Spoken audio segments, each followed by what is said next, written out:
Good morning. Good morning.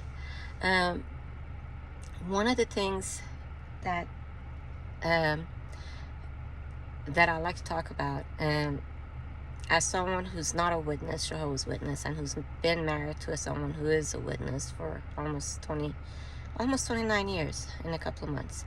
So, as you all know, the witnesses have totally different religion than Methodist, United Methodist, which is why even regular, whatever Methodist you want to count, witnesses are totally different than any Methodist. But the way, my husband has 5 kids, 4 of them are witnesses. Out of 4, I would say 2 are very active. Three of them, but 2 of them are extreme active. They're full-time pioneers, and anybody who used to be a witness or who's a witness knows what it is.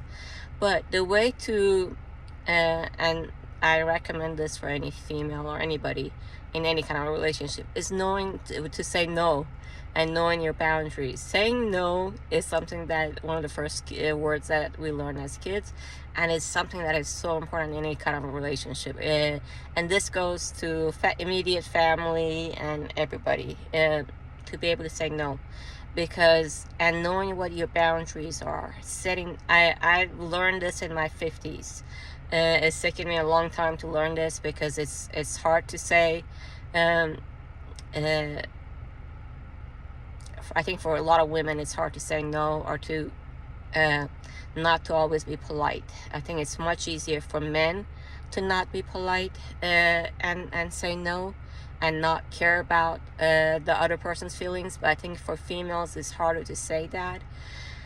And so saying no, it's extremely important, setting those boundaries, and being fine with, if you're not comfortable. I've learned to go with your instincts. Learning to go with your instincts and being totally fine with that is so important in life. That's one. If I was talking to my younger self, I would say that in my 20s. Say no. Learn the boundaries of saying no. Be fine with saying no. Don't feel bad about saying no. There's nothing wrong. If you don't feel comfortable, it's not right. It doesn't seem right. Set with the word no and be fine with it. There's absolutely nothing wrong with saying no and sticking to that. I know sometimes in life it's hard to, especially with immediate family members and so on, it's hard to say no and stick to it.